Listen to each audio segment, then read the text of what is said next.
ಜನರಿಗೆ ಜೋಳದ ರೊಟ್ಟಿನ ಮಾಡೋದಕ್ಕೆ ಬರೋದಿಲ್ಲ.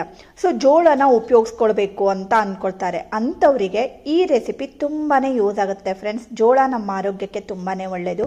ಸೊ ಜೋಳದ ಹಿಟ್ಟಿನಿಂದ ದೋಸೆ ಹೇಗೆ ಮಾಡಬೇಕು ಮತ್ತು ಅದಕ್ಕೊಂದು ಒಳ್ಳೆ ಕಾಂಬಿನೇಷನ್ ಆಗಿರುವಂತಹ ತೆಂಗಿನಕಾಯಿನ ಯೂಸ್ ಮಾಡ್ದೇನೆ ಚಟ್ನಿ ಹೇಗೆ ಮಾಡ್ಕೊಳ್ಬೇಕು ಹೇಳೋದನ್ನು ಇವತ್ತಿನ ವಿಡಿಯೋದಲ್ಲಿ ತೋರಿಸ್ಕೊಡ್ತಾ ಇದ್ದೀನಿ. ಬನ್ನಿ ಫ್ರೆಂಡ್ಸ್.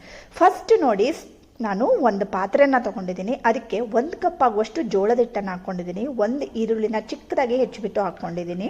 ಹಾಗೆ ಒಂದು ಸ್ವಲ್ಪ ಕೊತ್ತಂಬರಿ ಸೊಪ್ಪನ್ನು ಚಿಕ್ಕದಾಗಿ ಹೆಚ್ಕೊಂಡು ಹಾಕ್ಕೊಳ್ತಾ ಇದ್ದೀನಿ. ಒಂದು ಸ್ವಲ್ಪ ಶುಂಠಿನ ತುರಿದು ಹಾಕ್ಕೊಂಡಿದ್ದೀನಿ. ಮತ್ತು ಒಂದು ಹಸಿಮೆಣಸನ್ನು ಚಿಕ್ಕದಾಗಿ ಕಟ್ ಮಾಡಿಕೊಂಡು ಸೇರಿಸ್ಕೊಳ್ತಾ ಇದ್ದೀನಿ. ಹಾಗೆ ಒಂದು ಸ್ವಲ್ಪ ಕರಿಬೇವಿನ ಸೊಪ್ಪನ್ನು ಕೂಡ ಚಿಕ್ಕದಾಗಿ ಕಟ್ ಮಾಡಿಕೊಂಡು ಹಾಕ್ಕೊಳ್ತಾ ಇದ್ದೀನಿ. ನಿಮಗೆ ಹಸಿಮೆಣಸು ಬೇಡ ಅಂದರೆ ಸ್ಕಿಪ್ ಮಾಡ್ಬೋದು ಫ್ರೆಂಡ್ಸ್, ಏನೂ ಪರವಾಗಿಲ್ಲ. ಈಗ ನೀಟಾಗಿ ಇದನ್ನೆಲ್ಲ ಮಿಕ್ಸ್ ಮಾಡ್ಕೊಳ್ಬೇಕು ಫ್ರೆಂಡ್ಸ್. ಈ ದೋಸೆಗೆ ಲಾಸ್ಟಲ್ಲಿ ಕೂಡ ಒಂದು ಇಂಗ್ರೀಡಿಯೆಂಟನ್ನು ನಾನು ಆ್ಯಡ್ ಮಾಡೋದ್ರ ಮೂಲಕ ಈ ದೋಸೆ ತುಂಬಾ ಟೇಸ್ಟಿಯಾಗಿ ಬರೋ ಹಾಗೆ ಮಾಡ್ತಾ ಇದ್ದೀನಿ. ಹಾಗೆ ಒಂದು ಸ್ವಲ್ಪ ಜೀರಿಗೆ ಮತ್ತು ರುಚಿಗೆ ತಕ್ಕಷ್ಟು ಉಪ್ಪನ್ನು ಹಾಕ್ಕೊಂಡಿದ್ದೀನಿ. ಈಗ ಇದನ್ನು ಅಷ್ಟೇ ಚೆನ್ನಾಗಿ ಡ್ರೈ ಇಂಗ್ರೀಡಿಯೆಂಟ್ಸ್ ಎಲ್ಲ ಮಿಕ್ಸ್ ಮಾಡ್ಕೊಳ್ಳಿ. ಫಸ್ಟ್ ಈಗ ನಾನು 1 ಕಪ್ ಆಗುವಷ್ಟು ನೀರನ್ನು ಸೇರಿಸ್ಕೊಂಡಿದ್ದೀನಿ. ಚೆನ್ನಾಗಿ ಇದನ್ನು ಮಿಕ್ಸ್ ಮಾಡ್ಕೊಳ್ಳಿ, ಗಟ್ಟಿಯಾಗುತ್ತೆ. ಹಾಗೆ 1 ಕಪ್ ಆಗುವಷ್ಟು ಪುನಃ ನೀರನ್ನು ಹಾಕ್ಕೊಂಡಿದ್ದೀನಿ. ಟೋಟಲ್ ಆಗಿ ನಾನೀಗ 2 ಕಪ್ ಆಗುವಷ್ಟು ನೀರನ್ನು ಸೇರಿಸ್ಕೊಂಡಿದ್ದೀನಿ. ಇವತ್ತು ನಾನು ತೋರಿಸ್ಕೊಡ್ತಾ ಇರುವಂತಹದ್ದು ಒಂದು ಪರ್ಫೆಕ್ಟ್ ಆಗಿರುವಂತಹ ಮೆಜರ್ಮೆಂಟು ಫ್ರೆಂಡ್ಸ್. ಏನು ನೀವು ಭಯ ಇಲ್ಲದೇನೆ ಆರಾಮಾಗಿ ಮಾಡ್ಕೊಳ್ಬೋದು. ನೀಟಾಗಿ ಈ ರೀತಿ ಮಿಕ್ಸ್ ಮಾಡಿಬಿಟ್ಟು ಇದನ್ನು ಮುಚ್ಚಿ ಒಂದು 5 ನಿಮಿಷ ಹಾಗೇನೆ ಬಿಟ್ಬಿಡಿ. ನಾವು ಈ ಕಡೆಗೆ ಒಂದು ಚಟ್ನಿನ ರೆಡಿ ಮಾಡ್ಕೊಳ್ಳೋಣ. ಚಟ್ನಿ ಮಾಡ್ಕೊಳ್ಳೋದಕ್ಕೆ ನಾನು ಒಂದು 5 ಈರುಳ್ಳಿನ ತೊಗೊಂಡಿದ್ದೀನಿ ಫ್ರೆಂಡ್ಸ್. ಯಾಕೆ ನಾನು 5 ಈರುಳ್ಳಿನ ತೊಗೊಂಡಿದ್ದೀನಿ ಅಂತ ನಾನು ಆಮೇಲೆ ಹೇಳ್ತಾ ಹೋಗ್ತೀನಿ. ಹಾಗೆ ನೋಡಿ, ಈರುಳ್ಳಿನ ಹೆಚ್ಚಿ ರೆಡಿ ಮಾಡಿ ಇಟ್ಕೊಂಡಿದ್ದೀನಿ. ಸ್ಟವ್ ಆನ್ ಮಾಡಿಬಿಟ್ಟು ಒಂದು ಪಾತ್ರೆನ ಇಟ್ಕೊಂಡಿದ್ದೀನಿ. ಹಾಗೆ ಅದಕ್ಕೆ ಒಂದು 3-4 ಚಮಚ ಆಗುವಷ್ಟು ಎಣ್ಣೆನ ಹಾಕ್ಕೊಳ್ತಾ ಇದ್ದೀನಿ. ಹಾಗೆ ಒಂದು ಸ್ವಲ್ಪ ಮೆಂತೆನ ಹಾಕ್ಕೊಂಡಿದ್ದೀನಿ. ಒಂದು 1/4 ಚಮಚ ಆಗುವಷ್ಟು ಸಾಕಾಗುತ್ತೆ. ಹಾಗೆ ಒಂದು 5-6 ಒಣಮೆಣಸನ್ನು ಹಾಕ್ಕೊಂಡಿದ್ದೀನಿ. ನಿಮಗೆ ಖಾರಕ್ಕೆ ಎಷ್ಟು ಬೇಕು ಅಂತ ನೋಡಿಕೊಂಡು ಒಣಮೆಣಸನ್ನು ಸೇರಿಸ್ಕೊಳ್ಳಿ. ಹಾಗೆ ಕಟ್ ಮಾಡ್ಕೊಂಡಿರೋಂತಹ ಈರುಳ್ಳಿನ ಹಾಕ್ಕೊಳ್ತಾ ಇದ್ದೀನಿ. ಇದನ್ನು ಅಷ್ಟೇ ಚೆನ್ನಾಗಿ ಈ ರೀತಿ ಹುರಿದು ರೆಡಿ ಮಾಡ್ಕೊಳ್ಬೇಕು. ಅದೆಲ್ಲ ತುಂಬ ಏನು ಕಲರೆಲ್ಲ ಚೇಂಜ್ ಆಗೋದು ಆ ಥರ ಏನು ಬೇಡ. ಹಾಗೆ ಉಪ್ಪು ಹಾಕಿ ಹುರ್ಕೊಳ್ಳಿ. ಒಂದು ಸ್ವಲ್ಪ ಉಪ್ಪನ್ನು ಹಾಕ್ಕೊಂಡಿದ್ದೀನಿ. ಮತ್ತು ಒಂದು ಸ್ವಲ್ಪ ಹುಣಸೆ ಹಣ್ಣನ್ನು ಹಾಕ್ಕೊಳ್ತಾ ಇದ್ದೀನಿ. ಮತ್ತು ಇವತ್ತು ತೆಂಗಿನಕಾಯಿನ ನಾನು ಹಾಕ್ತಾ ಇಲ್ಲ ಅಲ್ವಾ, ಅದಕ್ಕೋಸ್ಕರ ನಾನು ಜಾಸ್ತಿ ಈರುಳ್ಳಿನ ತೊಗೊಂಡಿದ್ದೀನಿ. ಇದು ಜಾಸ್ತಿ ಒದಗಲ್ಲ ಫ್ರೆಂಡ್ಸ್. ಸೊ ನೀವು ಅದು ಬಾಡಿಸೋ ತನಕ ತುಂಬ ಅಂದರೆ ಕಡಿಮೆ ಕ್ವಾಂಟಿಟಿ ಆಗಿಬಿಡುತ್ತೆ ಅಲ್ವಾ. ಬಟ್ ಟೇಸ್ಟು ಅಮೇಝಿಂಗ್ ಫ್ರೆಂಡ್ಸ್, ತುಂಬಾ ಟೇಸ್ಟಿಯಾಗಿರುತ್ತೆ. ನೀವು ಜಾಸ್ತಿ ಬೇಕು ಅಂದರೆ ಜಾಸ್ತಿ ಹಾಕ್ಕೊಂಡ್ರಾಯ್ತು. ಅದನ್ನು ಮಿಕ್ಸರ್ಗೆ ಹಾಕಿಬಿಟ್ಟು ಈಗ ನೋಡಿ ನೈಸಾಗಿ ನಾನು ಇದನ್ನು ರುಬ್ಕೊಂಡು ಬರ್ತಾ ಇದ್ದೀನಿ. ಇಷ್ಟಕ್ಕೆ ಚಟ್ನಿ ಮುಗ್ದಿಲ್ಲ ಫ್ರೆಂಡ್ಸ್, ಇನ್ನೂ ಕೆಲವಷ್ಟು ಸ್ಟೆಪ್ಸ್ಗಳಿವೆ, ಮಿಸ್ ಮಾಡ್ಕೊಳ್ಬೇಡಿ.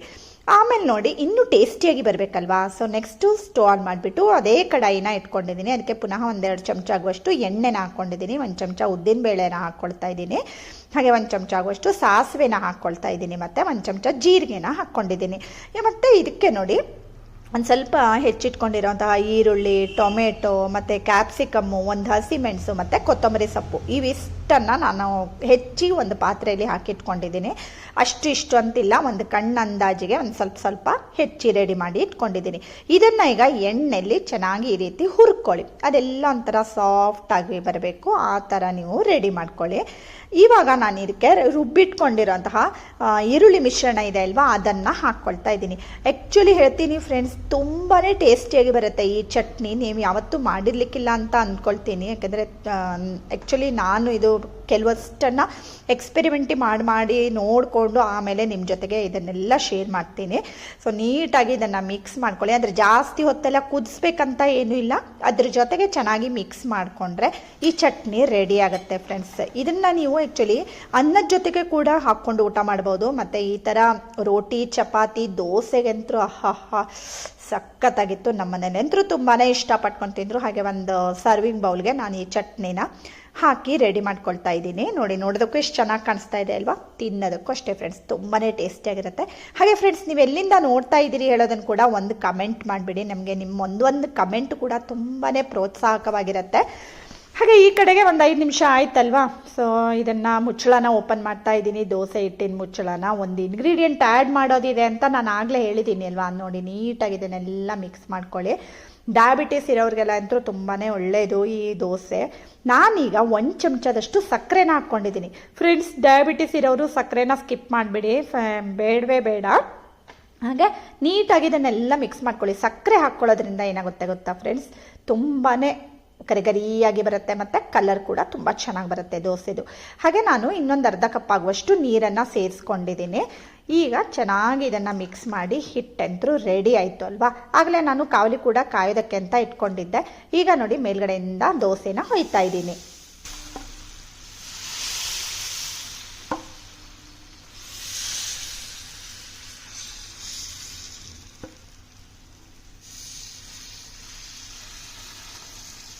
ಮತ್ತು ಇನ್ನೊಂದು ಟಿಪ್ ಏನಂದರೆ ಫ್ರೆಂಡ್ಸ್, ನೀವು ಈ ದೋಸೆನ ಪ್ರತಿ ದೋಸೆ ಮಾಡುವಾಗಲೂ ಅಷ್ಟೇ ಹಿಟ್ಟನ್ನು ನೀಟಾಗಿ ಮಿಕ್ಸ್ ಮಾಡ್ಕೊಳ್ಳಿ. ಇಲ್ಲಾಂದರೆ ಅದೇನಾಗುತ್ತೆ, ಎಲ್ಲ ಕೆಳಗಡೆ ಬಂದು ಕೂತ್ಕೊಂಡು ಬಿಡುತ್ತೆ, ಮೇಲ್ಗಡೆಗೆ ನೀರು ಥರ ಇರುತ್ತೆ. ಸೊ ಪ್ರತಿ ದೋಸೆ ಇರುವಾಗ್ಲೂ ಚೆನ್ನಾಗಿ ಹಿಟ್ಟನ್ನು ಮಿಕ್ಸ್ ಮಾಡ್ತಾ ಇರಬೇಕಾಗತ್ತೆ. ಇದು ಸ್ವಲ್ಪ ದೊಡ್ಡ ಬಂಡಿ ಆಗಿರೋದ್ರಿಂದ ನಾನೇನು ಮಾಡಿದ್ದೀನಿ, ಗ್ಯಾಸ್ಗೆ ಒಂದು ಸ್ವಲ್ಪ ಈ ಥರ ಸೈಡಲ್ಲೆಲ್ಲ ಹಿಡ್ದಿದ್ದೀನಿ, ಯಾಕೆಂದರೆ ಚೆನ್ನಾಗಿ ಬೆಂದ್ಕೊಳ್ಳುತ್ತೆ ಅಂತ. ಹಾಗೆ ಮೀಡಿಯಮ್ ಫ್ಲೇಮಲ್ಲಿ ಇಟ್ಕೊಂಡಿದ್ದೀನಿ. ಮತ್ತು ಮೇಲ್ಗಡೆಯಿಂದ ಒಂದು ಸ್ವಲ್ಪ ತುಪ್ಪ ಹಾಕ್ಕೊಂಡಿದ್ದೀನಿ. ತುಪ್ಪ, ಬೆಣ್ಣೆ, ಎಣ್ಣೆ ಯಾವುದಾದ್ರೂ ಹಾಕ್ಕೊಳ್ಬೋದು.